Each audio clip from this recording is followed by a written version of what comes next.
I'm sorry, but this is my apartment. I watched from across the street as Alara stood in the doorway of what used to be my apartment, blocking my sister Ava from entering. My parents stood behind Ava on the sidewalk, their faces twisted in confusion and rage. A U-Haul truck idled behind them, packed with all of Ava's belongings. "What are you talking about?" Ava shrieked, her voice carrying across the cold January morning. "This is my sister's apartment. Chloe's apartment. We're moving in today." Alara remained calm, professional, a nurse who'd dealt with worse than entitled millennials having meltdowns. "I don't know who Chloe is. I signed a legal lease 5 days ago. I moved in 2 days ago. I have documentation. You need to leave." My father pushed forward, his face red. "Where is Chloe? Someone get Chloe on the phone right now. This is her apartment. She can't just..." That's when I called him. "Hi, Dad," I said, my voice deadly calm. "Sounds like you're having some trouble over there." "Chloe!" His voice exploded through the phone. "What the hell did you do? There's some woman saying she lives in your apartment and..." "Her name is Alara. She's a traveling nurse with the Cleveland Clinic. Very professional. Very responsible. Her lease is legally binding for 12 months. You can't do this. We told you Ava was moving in. You agreed to." "I never agreed to anything, Dad. And it's my apartment. My name on the lease. I can sublease to whoever I want," which I did, to a qualified tenant who actually pays rent. Ava's voice came on, hysterical and venomous. "You bitch. You absolute bitch. I will destroy you for this. I'll tell everyone what I did, Ava? You mean how I legally rented my apartment to someone who isn't a criminal? Unlike you, who committed felony identity theft? Yeah, let's tell everyone about that." I hung up. Across the street, I watched my father retrieve his phone from where Ava had thrown it on the sidewalk. My mother was crying. Ava was screaming at Alara, who had already pulled out her own phone, ready to call the police. The neighbors were watching, recording. The public humiliation was complete. I took a sip of my coffee. It was cold, but I didn't care. This was the moment I'd been planning for 2 weeks, and it was perfect. But here's what none of them knew. Not Ava, not my parents, not even Alara. This wasn't about the apartment at all. Let me back up, because the real story? It started 3 months before Christmas dinner, and it wasn't about revenge for what Ava did to me. It was about what I was about to do to all of them. See, I'd been planning my exit from this family for 2 years, ever since I discovered Ava's identity theft, ever since I realized my parents had helped her. But I'm not impulsive. I don't act on emotion. I'm a strategist. And the apartment? That was bait. 3 months ago, I got the job offer in Austin. I accepted immediately. I'd been applying to out-of-state positions for over a year, waiting for the right opportunity, the right escape. But I couldn't just leave. If I did, they'd follow. They'd guilt me. They'd show up at my new place. They'd never let me go cleanly. I needed them to hate me. I needed them to cut me off first. I needed to be the villain in their story so I could be free in mine. So I rented the Tremont apartment knowing I'd never live there long term. It was a 6-month lease with a sublease clause. I furnished it minimally. I made it look like my dream home. I posted about it just enough on social media for my parents to see. And then I waited. I knew Ava and Jake were having problems. I knew they were looking for a place. I knew my parents would see an opportunity to help Ava at my expense because that's what they always did. I just needed them to make the move. To be so audacious, so entitled, that they'd announce it publicly. At Christmas dinner, preferably. Maximum family witnesses.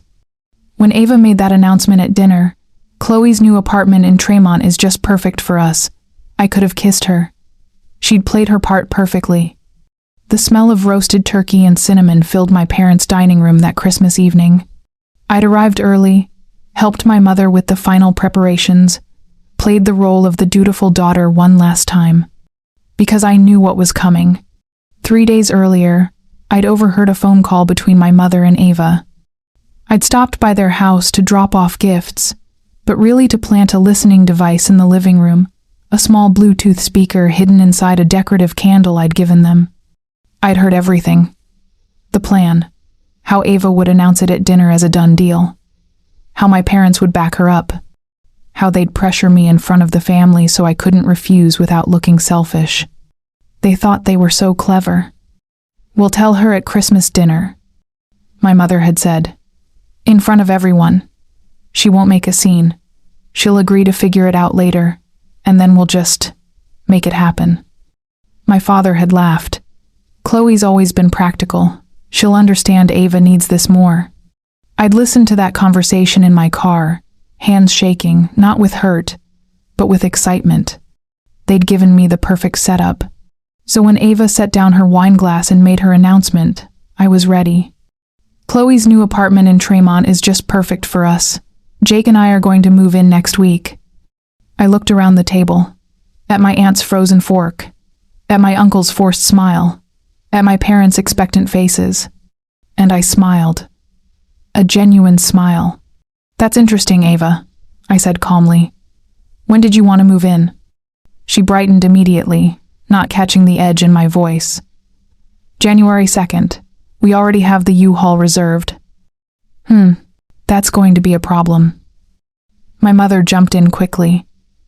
"Chloe, honey, we can talk about the details later." "No, I mean it's literally going to be a problem. The apartment already has a tenant." The table erupted. Questions. Objections. My father's voice rising above the others. "What do you mean it has a tenant? You just moved in." I took a sip of wine, let them spiral for a moment, then set down my glass with deliberate calm. "I mean exactly what I said. I sublet it to a traveling nurse named Ilara. She moved in 2 days ago. She has a 12-month legally binding lease." After dinner, Ava followed me into the kitchen.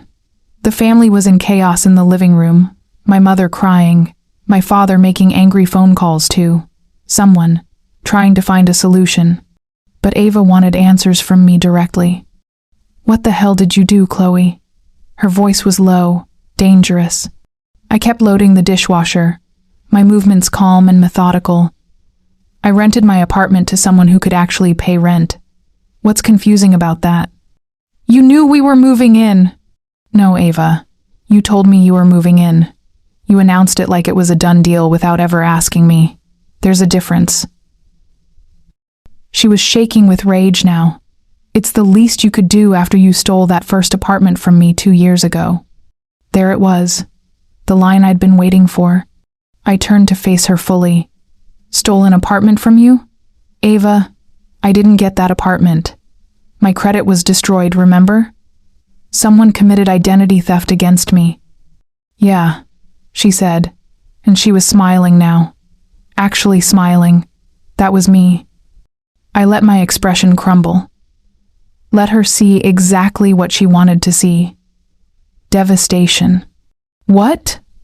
She leaned against the counter, proud of herself. "I used Dad's tax files, opened credit cards in your name, maxed them out, tanked your credit score. You were being so selfish about that apartment, Chloe. I needed it, so I made sure you couldn't have it. My phone was recording everything, had been since we entered the kitchen. You committed a felony against me?" "Oh, don't be so dramatic. It was basically a prank. And you fixed your credit eventually, didn't you? So no harm done. Did Mom and Dad know?" Ava laughed. "No? They gave me the file, Chloe. They helped me. Because they love me more than you. They always have." Perfect. Absolutely perfect. She'd just confessed to a felony, implicated our parents as accessories, and done it all with that smug smile on her face. The trap had snapped shut, and she didn't even know she was caught. I walked into the living room where my parents were strategizing their next move.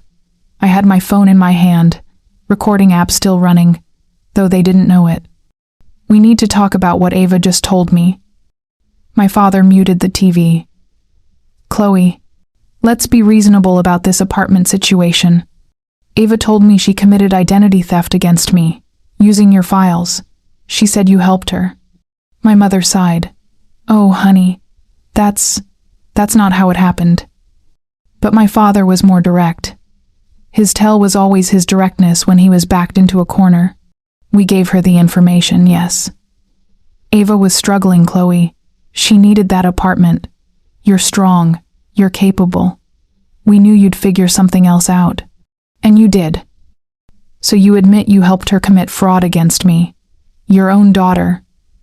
Don't be so dramatic, my mother said, her voice hardening. We were just trying to help Ava get on her feet. You've always been fine on your own. Got it. Full confession from all three of them. On tape. Time-stamped. Admissible. I see, I said quietly. I need to go. I left that night while they were still calling after me, still trying to convince me that I was overreacting, that family helps family, that I was being cruel to Ava. I left knowing I had everything I needed. I drove straight to a parking garage downtown, where I'd arranged to meet someone. A woman stepped out of the shadows, late 40s, professional attire, carrying a briefcase. Detective Sarah Chen, Financial Crimes Unit, Cleveland PD. Miss Brennan, she said, shaking my hand. Did you get it? I handed her my phone. Full confession. Ava admits to the identity theft. My parents admit to providing the materials and knowingly facilitating it. It's all there. She listened, nodding. This is excellent. Combined with the financial records you already provided, the credit reports, the timeline documentation, we have more than enough for charges. I'd first contacted Detective Chen 4 months ago, right after I got the Austin job offer. I'd brought her everything, the fraudulent credit accounts, the paper trail, proof that the information could only have come from my father's files. Identity theft cases are hard to prosecute, she'd told me in that first meeting. The best evidence is a confession, if you could get them to admit it. So I'd baited the trap, created a scenario where Ava would feel so superior, so untouchable, that she'd confess. Where my parents would be so confident in their golden child that they'd admit their role. What happens now? I asked. We'll execute arrest warrants within 48 hours. After that spectacle this morning with your apartment, it's actually perfect timing. They're clearly unrepentant and escalating. The DA will love this case. For 2 weeks, I played my part.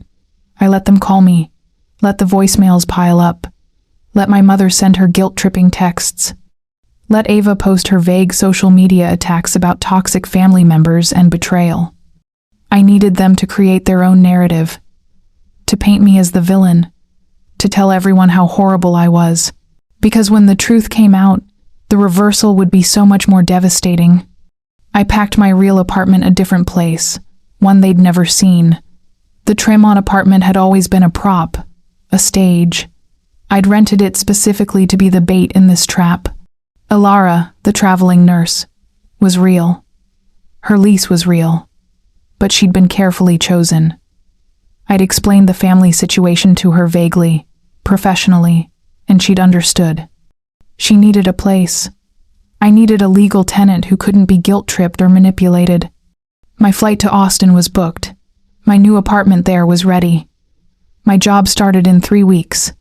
I was leaving Cleveland, leaving Ohio, leaving this entire toxic ecosystem behind. But I wasn't leaving quietly. 2 weeks after Christmas, Detective Chen called. We're moving tomorrow morning. Warrants are signed. We'll arrest your sister at her workplace, your parents at home. I wanted to give you a heads up. Thank you. Miss Brennan, one more thing. Are you prepared for the fallout? Once this becomes public record, your family will know you were the one who pressed charges. I know, I said. That's the point. January 20th, 8:47 a.m. Ava was arrested at the call center where she'd been working since Jake left her. According to the police report I'd later read, she'd screamed that it was a mistake, that I was lying, that she hadn't done anything wrong. They'd handcuffed her in front of her co-workers. At 9:15 a.m., detectives arrived at my parents' house. My father had tried to close the door on them. My mother had immediately called their lawyer. Neither had helped. They were charged with conspiracy to commit identity theft, accessory to fraud, and several other related felonies. Ava faced the harshest charges since she'd been the primary perpetrator. I was at a coffee shop when I got the text from Detective Chen. "It's done." I sat there for a long moment, coffee growing cold in my hands. I'd just had my entire family arrested. And I felt nothing. No, that's not true. I felt relief. It took 6 hours for the news to hit social media. One of Ava's coworkers posted about it, then a neighbor who'd seen my parents being taken away. Does anyone know what's going on with the Brennan family? I just saw the parents being arrested. The family group chat, which I'd muted but not left, exploded. Aunts, uncles, cousins, all demanding to know what was happening. My Aunt Linda called me 17 times. I didn't answer. By evening, it had made the local news. Cleveland family charged in identity theft scheme against own daughter. The story was actually sympathetic to me, which was surprising. It detailed how I'd been working since I was 16, how I'd put myself through community college, how I'd finally saved enough for an apartment only to be sabotaged by my own family. The comments section was brutal toward my family. What kind of parents help one child destroy another? The sister who worked for everything gets punished, and the lazy one gets rewarded? Not anymore. This is what enablement looks like. Good for Chloe for pressing charges. That's when Olivia called. My cousin. Someone I'd always liked but who'd kept her distance from the family drama. "Chloe, I just saw the news. I had no idea it was this bad. Are you okay?" "I'm okay. I'm actually leaving Cleveland, moving to Austin next week." "Good," she said firmly. "Get far away from them. And Chloe, I'm proud of you. What you did took guts. A lot of people in this family have known for years how they treated you. I should have said something before. I'm sorry I didn't. Thank you. That means more than you know." The preliminary hearing was 3 weeks later. I'd already moved to Austin by then, but I flew back to testify. Ava looked broken. She'd lost weight. Her hair was unwashed. She wouldn't look at me. My parents looked older, smaller somehow. My father's suit was rumpled. My mother's hands shook as she gripped a tissue. I testified for 40 minutes, laid out the timeline, the discovery of the fraudulent accounts, the months of trying to repair my credit, the impact on my housing, my job prospects, my life. "And when you discovered your sister had committed this fraud, what did you do?" the prosecutor asked. I tried to handle it privately first. I confronted her. She laughed and called it a prank. I confronted my parents. They admitted they'd helped her and told me I was overreacting. That's when I knew I had to involve law enforcement. Ava's lawyer tried to paint me as vindictive, as someone seeking revenge over a family dispute, as cold and calculating for setting up my family. The prosecutor shut it down quickly. Miss Brennan didn't commit any crimes. She didn't lie. She didn't manipulate. She created a legal situation where the defendants felt comfortable confessing to the felonies they'd already committed. That's not entrapment. That's evidence gathering. The judge agreed. All three were bound over for trial. Bail was set high. My parents made it. Ava didn't. 6 months later, I'm sitting in my Austin apartment on a video call with Detective Chen. "I thought you'd want to know," she said. "Your sister took a plea deal. 3 years probation, restitution, mandatory counseling. Your parents are still fighting it, but their lawyer says they'll probably take a deal too." "How much restitution?" "Full amount of the fraudulent accounts plus damages, roughly $60,000 total, split between the three of them." $60,000. The amount I'd spent 6 years earning, saving, and rebuilding my credit. "I don't need the money," I said. "Can I redirect it?"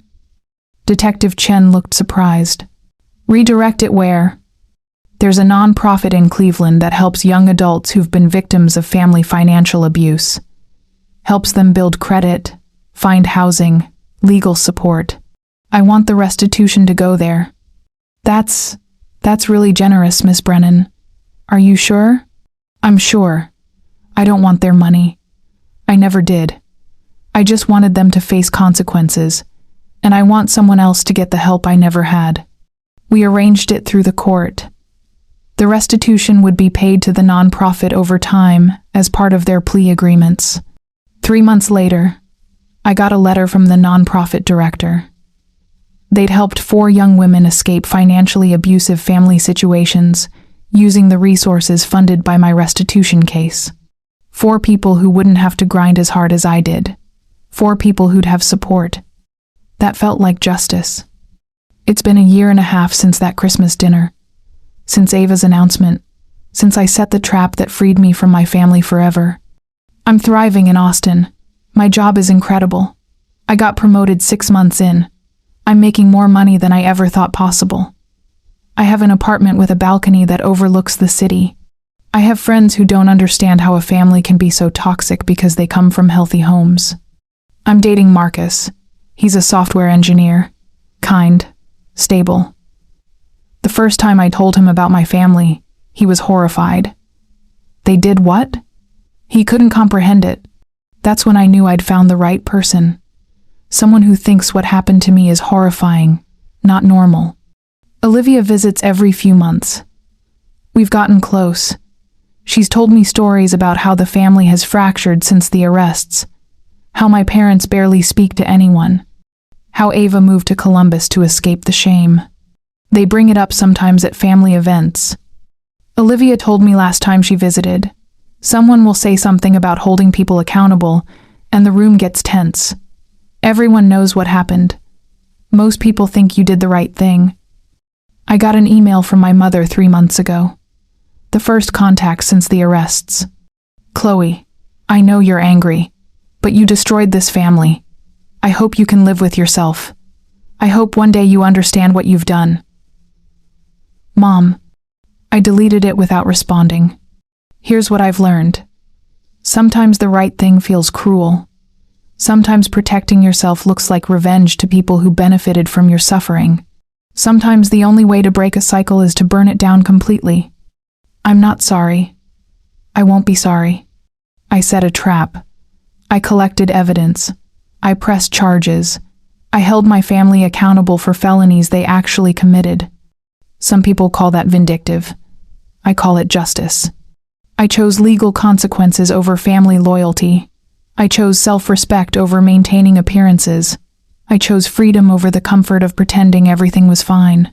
And I would make the same choice 1,000 times over. Because I'm not the villain in this story. I never was. I'm the survivor who refused to stay silent. So tell me, did she get exactly what she deserved?